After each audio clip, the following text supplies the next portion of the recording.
YouTube page, you will find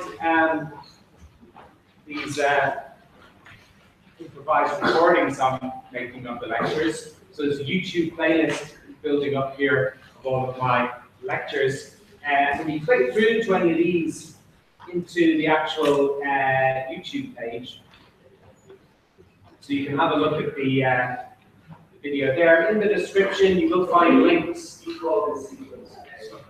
See that again. You can find links to any of my scanned handwritten pages there afterwards. So if you need to review the lecture or review the material in the future, you can make use of that. Okay. And any particular links or that are relevant to these lectures week by week, I tend to put in the weekly sections below further down. There's a couple there, new ones here, there you see that I'm going to be using today.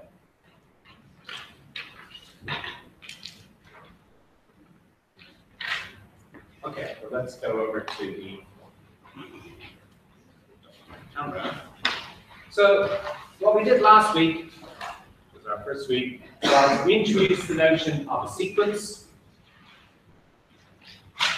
Very simple definition. A sequence for us, or a sequence of numbers, an infinite sequence of numbers, is simply a list of numbers. x1, x2, x3, x4, and so on. Okay?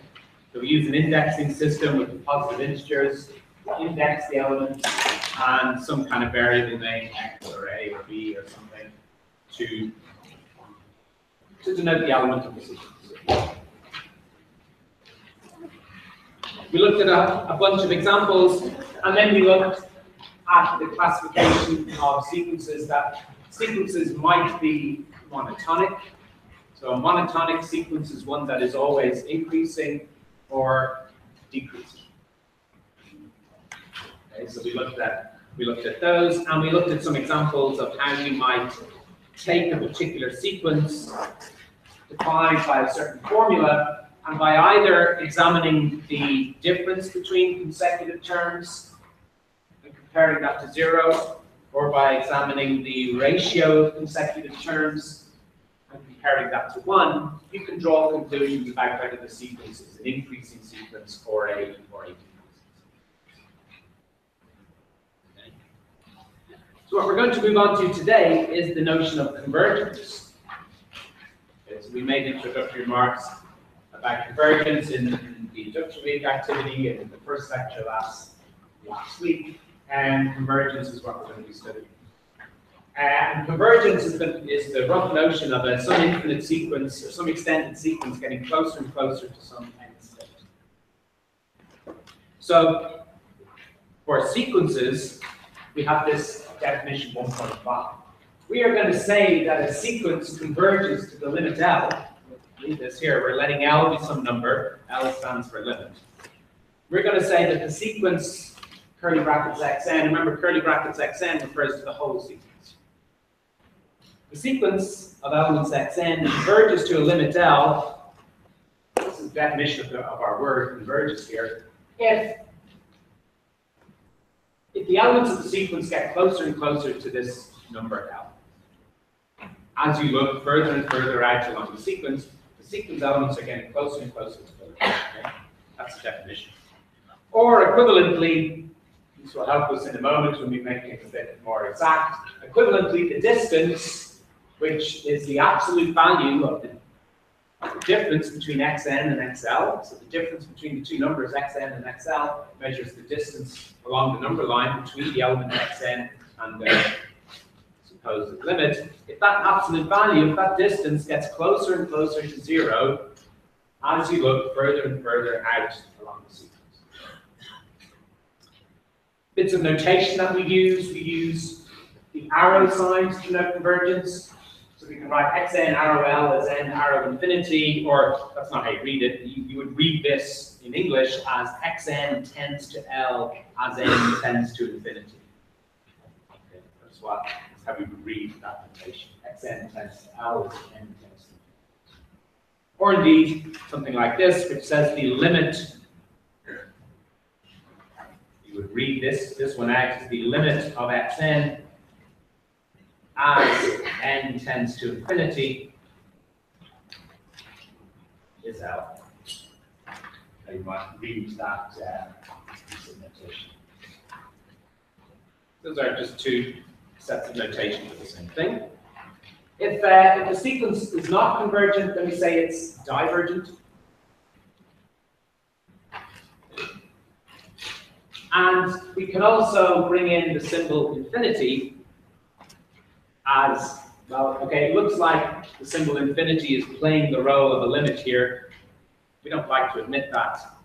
But we can write something like yn, the elements yn tend to infinity as n tend to infinity. What that means is that the terms of yn keep increasing in value without any upper bound.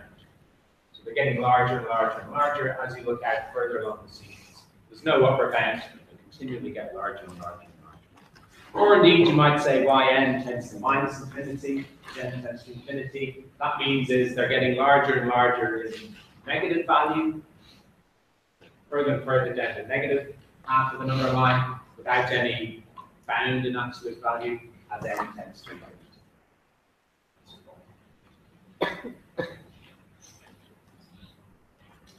Okay, so that's just a rough, informal definition.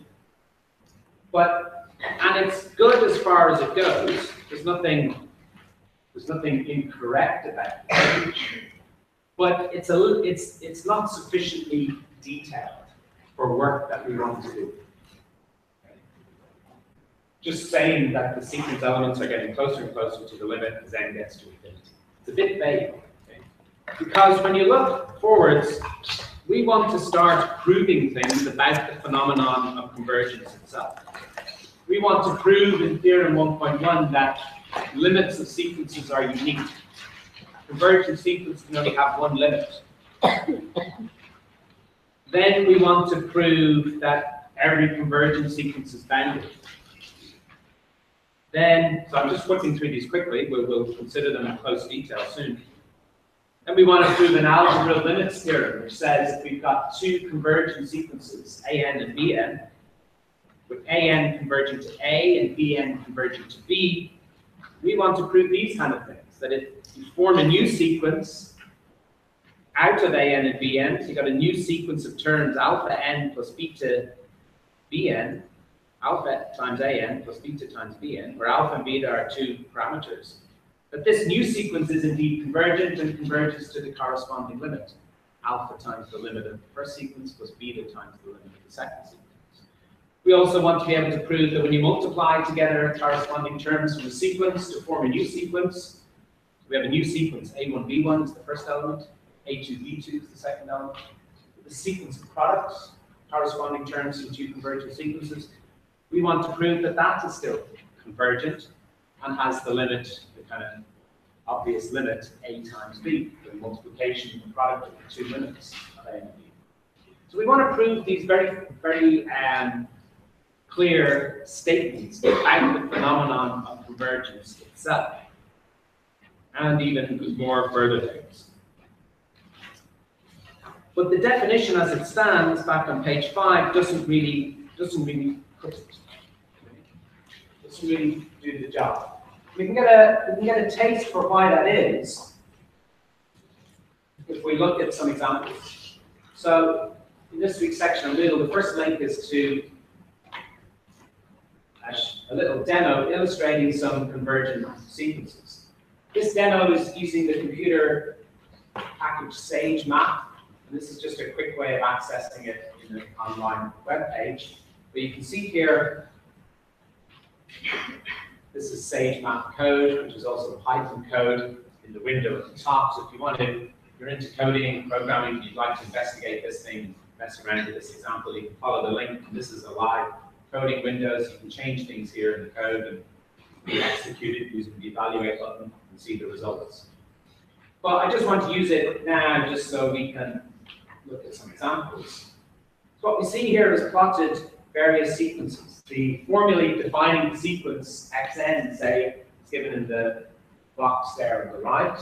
So the blue sequence, which is this one here, pointer. This blue sequence is the sequence of elements 1 over n. Okay. The black sequence here is 1 over the square root of n. 1 over n to the power half is the black sequence here. Gray sequence is the 1 over the 5th roots of n. And down here, you can't really see them clearly, but there's a green, red, and yellow. This yellow sequence, which is very, very small compared to the others, is the sequence represented by the terms 1 over n to the power 6. Now, what is true for all of these sequence elements, so we've plotted the first 100 elements of these sequences, is they are all converging to 0. If you look further out along these sequences, you will see the values getting closer and closer to 0. So they all share that behavior.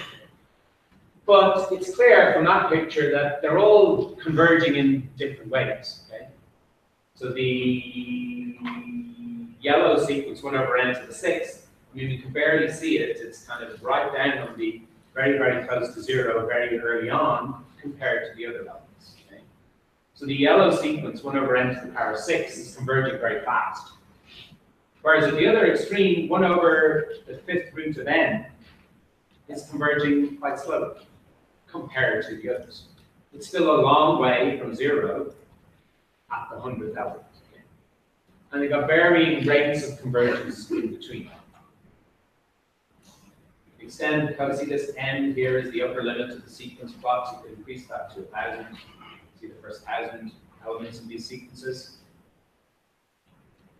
You see the gray one is slowly getting closer and closer to 0. You can't see half the sequences because they're already on top of each other along the number line. They're already very, very close to 0 compared to 1 over the 5th there. Now, this idea that you can converge to 0, say, at different rates, that really isn't captured by our definition as it stands. This definition that we've given, we just say the sequence converges to 0 if it gets closer and closer to 0 as you look further out along the sequence. There's no specification or there's no representation there of what the rate of convergence is. Okay? It's just left a bit vague. It's all wrapped up in that phrase, the elements are getting closer and closer to 0. Okay? And there's a lot of detail that's kind of scripted over that. Okay? So we need to improve on this definition. There's nothing incorrect about it, but it leaves a lot unsaid. So we need to improve upon it so that we have a detailed, rigorous definition that we can then use to prove things about convergence itself, such as those first few theorems that I very quickly raced through. Okay? But just to give you the flavor that we want to prove substantial things about the phenomenon of convergence itself. Okay. So we need definition 1.6, which is what we call the formal definition of convergence. Okay, so this will be the hardest thing we've seen so far in this unit. And it is a challenging thing to digest when you first see it, so I'm going to spend some time just getting used to this definition. Okay?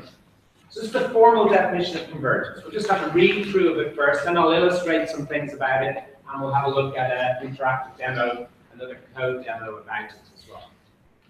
So we're defining the same concept. We're going to have our sequence xn converging to the limit L. We're defining it in a very precise way. We're going to say that xn converges to L. What that means if just really true. Given any quantity epsilon, so that Greek letter there is the Greek letter epsilon. It's traditionally used in mathematics to denote quantities that can get very small. So if given any positive value of epsilon, we can find a positive integer n subscript epsilon. So I put a subscript on the end there to indicate that the value of that capital N has a dependence on epsilon. So for different values of epsilon, there will be different values of capital N. So for given any positive epsilon, we can find a positive integer capital N, subscript epsilon, with the property such that for every value of the index little n, bigger than or equal to this particular value capital N, inequality, absolute value of xn minus L, less than epsilon, that inequality always holds. It's always true for every value of the index n greater than or equal to capital. That's it. Okay, that's the definition. Now, if you've never seen that before, it's a bit confusing. Suddenly, there's new things introduced. We've got this epsilon and this capital L. The way epsilon and capital L, capital N work together is that they will capture this notion of this rate or speed the sequence is converging to its limit. Okay. So let's draw a picture to illustrate this.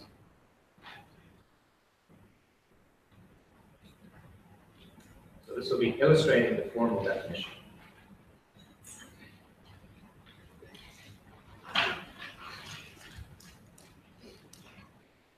We're going to draw a diagram like this, where we've got the n-axis on the horizontal. So that's going to be plotting the index of the sequence. And on the vertical axis, we're going to plot the values of the sequence. Okay, so we've got n equals 1, 2, 3, and so on. Up here somewhere will be the quantity L. And, you know, these dots here are representing the values of the sequence at various points. Just got some kind of cloud dots. The first element of the sequence is this value, second element is this value up here, third element is this value down here. Okay.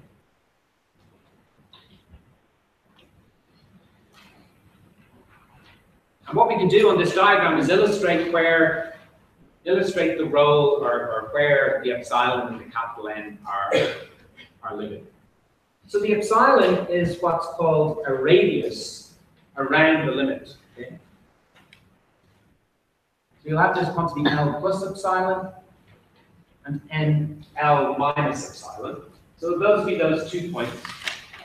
We think of epsilon generally as a small number. So epsilon is specifying certain range around the value of the limit.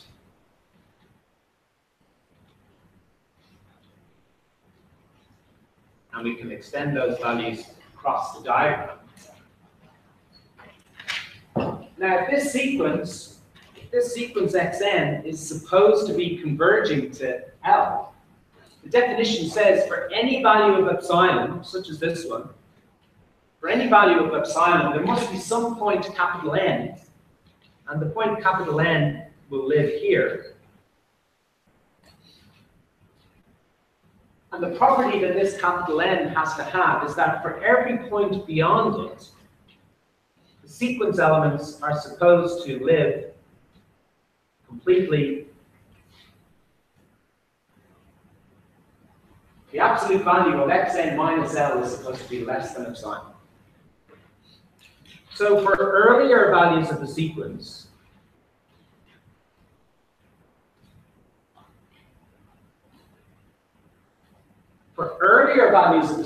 can be far away from L. You don't mind that. The sequence is converging to L, so all we care about is that it gets closer and closer to L as you look further out along the sequence. So the sequence might be far away from L at the beginning, but if it is converging to L, for any value of epsilon, there must exist this point capital N.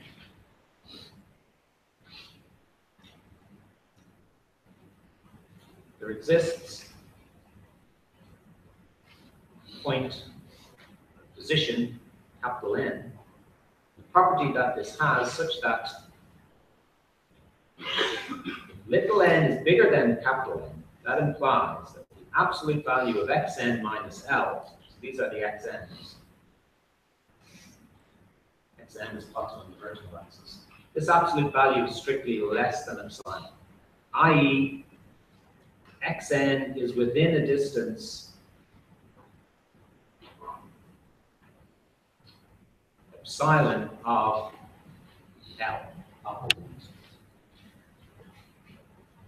So you see how the way they work together, the epsilon and the n, they specify and describe, in a way, how quickly the sequence is converging to this claimed limit.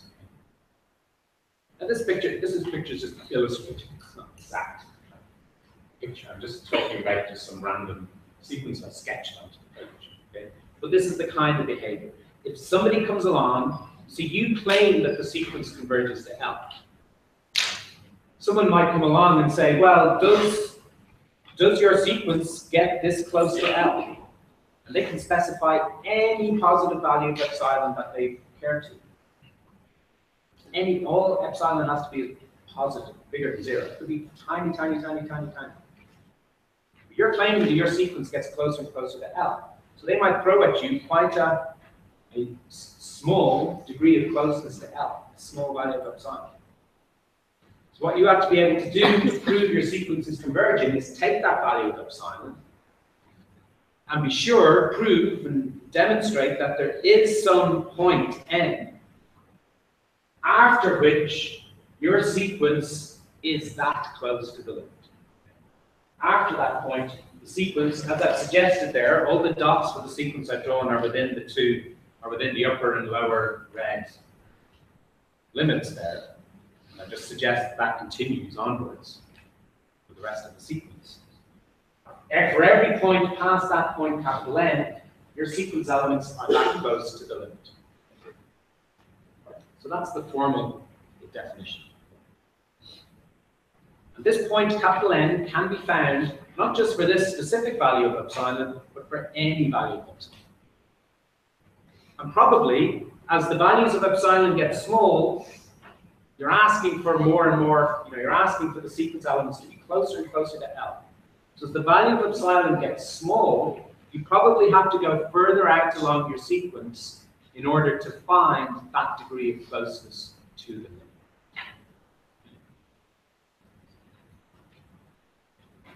So that's our first stab at illustrating the sequence, the formal definition. I'll illustrate it further now with another interactive thing.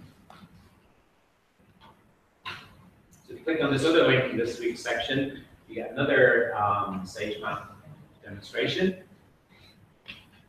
This time it's an interactive one. Again, you can dive into the code here and mess around with it and make it do things.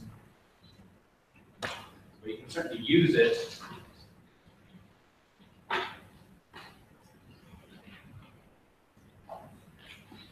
Readable.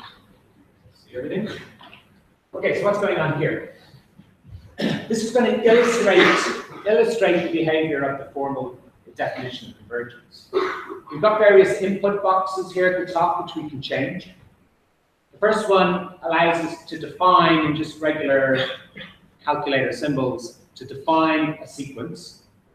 So the sequence element AN is defined to be some kind of formula in N. And underneath the text boxes there, if it can, SageMath will tell you what the limit of that sequence is. So this says the limit of the sequence elements 2n plus 1 divided by n is 2. So if your sequence is convergent, Sage will probably be able to calculate it and calculate what the limit is, determine what the limit is. We also can specify a value of epsilon. I've got it started off here at 0.1. And then you can specify n min and n max. These are the lower and upper bounds for the sequence elements that you're going to plot. So here, in the blue dots are the first 100 elements of that sequence AN. The limit here is 2, that's illustrated on the graph. And the gray band surrounding the limit is the band stretching from 2 plus the limit plus epsilon at the top to the limit minus epsilon at the bottom. Okay? So that's our degree of closeness to the limit. Okay? And you can see here that early on the sequence elements are far from the limit. But there is some point where their behavior changes.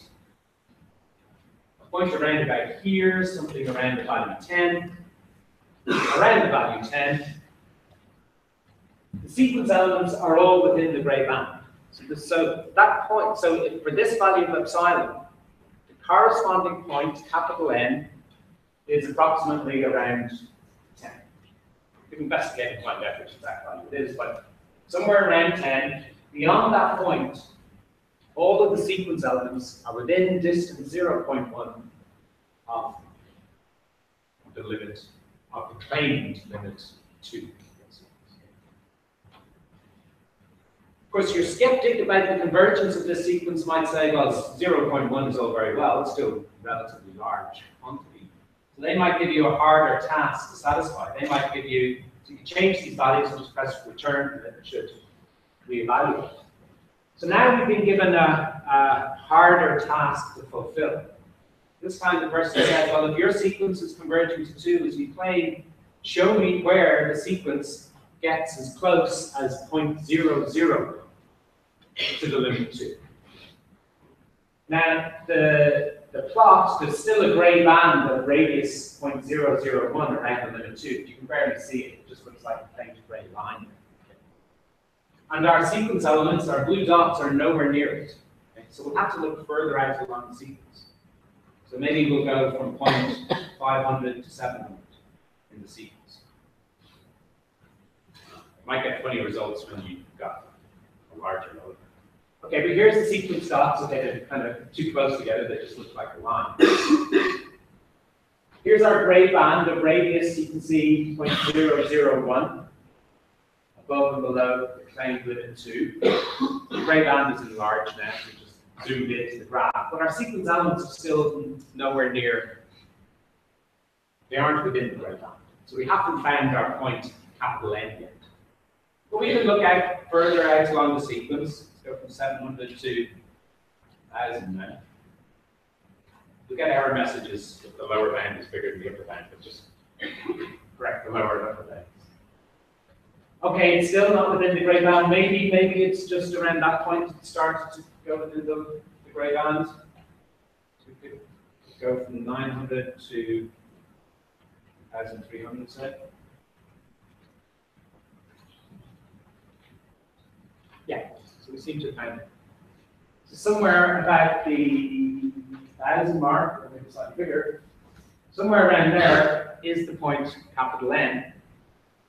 And for everything beyond capital N, as suggested anyway, the sequence elements are within the grey band. So they are within a distance 0.001 of the claimed limit. Okay? So this is how you can investigate and see the definition working. Okay? But you have to be able to fulfill it for every single value, every single positive value of epsilon.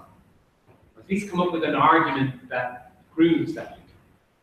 At the moment, this is, we're just investigating particular values of this sequence. But I think this illustrates the end. And you can interact with this. You can change the definition of the sequence you're using, and so on, and then change the upper and lower bounds. So, any questions at the moment before we proceed about this formal definition?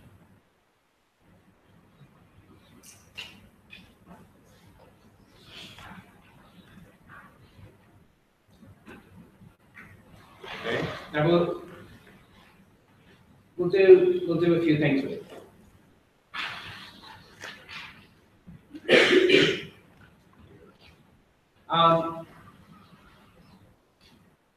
So let's look at a first example.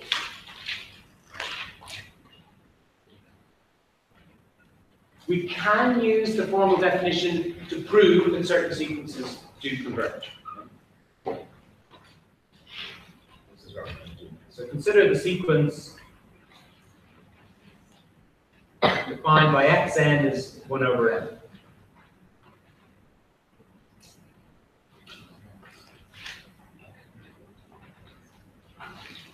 So consider this sequence defined by xn equals 2. Now this converges to 0. As n gets larger and larger, that reciprocal 1 over n is getting smaller and smaller. So just by thinking about the informal definition, we see that this sequence is convergent to 0. But we can prove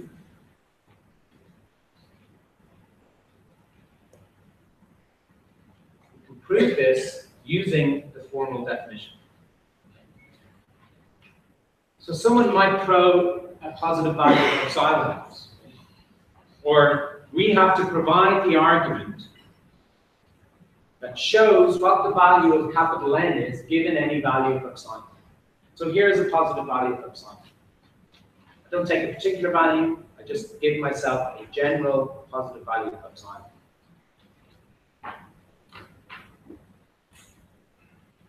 The absolute value of xn minus the limits, this is xn minus L, so to speak.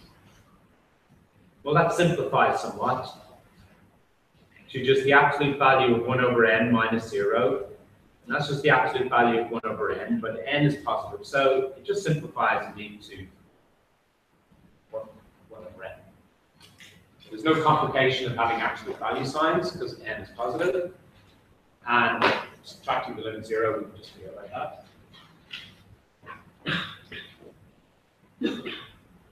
Now, what we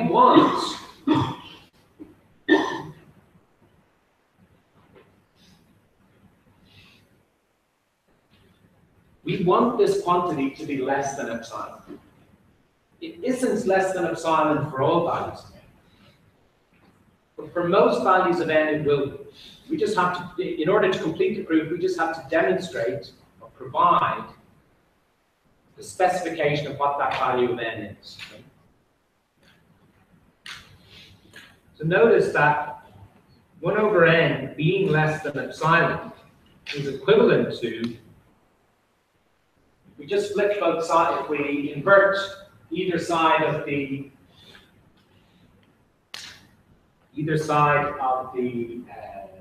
inequality, because these are all positive quantities, when we invert the fractions, we'll reverse the direction of the inequality. So 1 over n being less than epsilon is equivalent to n being greater than 1 over epsilon. So if we let n be equal to the, well, just any integer bigger than 1 over epsilon. To pin it down, I could say ask for the smallest one. You don't have to. Any integer strictly bigger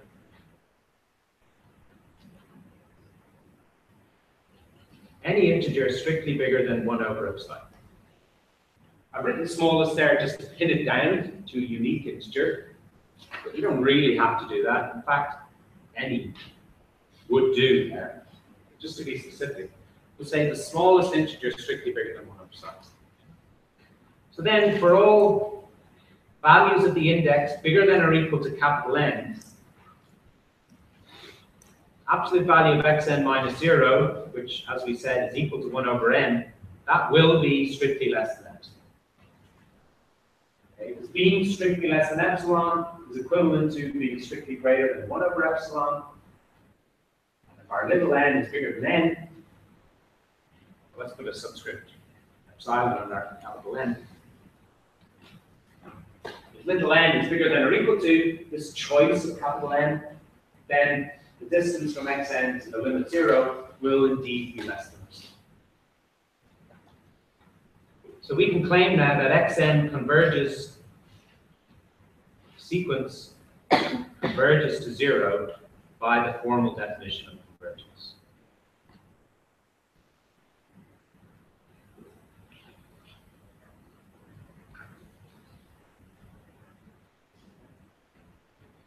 So that gives one example of how we can use the formal definition of convergence for a particular sequence to prove rigorously that it has the convergent behavior claimed.